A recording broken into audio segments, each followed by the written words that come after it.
গুডনি সিরিয়ালের আগামী পর্বে দেখা যাবে অনুজ ও শিরিন মিলে চেষ্টা করতে থাকে কিভাবে গুড্ডিকে এই সফরে যাওয়া থেকে আটকানো যায়, কিন্তু কোনো কিছুই ভেবে পায় না। অবশেষে অনুজ চলে যায় গুড্ডির সাথে দেখা করতে। সেখানে গিয়ে গুড্ডিকে জানায় যে শিরিন ও অনুজ একসাথে দুজনে মধুচন্দ্রিমায় ঘুরতে যাচ্ছে এবং গুড্ডি যেন সেখানে না যায়।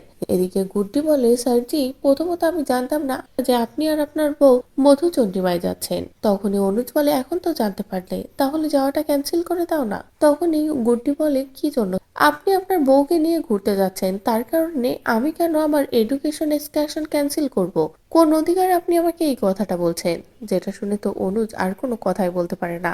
অনুজ ভীষণ রেগে যায়, কিন্তু তবুও কিছুই বলতে পারে না। এদিকে গুড্ডি তো ভীষণ শক্ত হয়ে নিজের সিদ্ধান্তে অটুট থাকে, কোনোভাবেই নিজের সিদ্ধান্ত পাল্টাবে না। তো বন্ধুরা, এবার যদি গুড্ডি অনুজ ও শিরিনকে উচিত শিক্ষা দেয়, গুড্ডির সাথে একটার পর একটা যে অন্যায় হচ্ছে তার প্রতিশোধ নেয়, তাহলে সেটা দেখতে তোমাদের কেমন লাগবে কমেন্ট করে জানাও। পরবর্তী আপডেট পেতে চ্যানেলটি সাবস্ক্রাইব করো।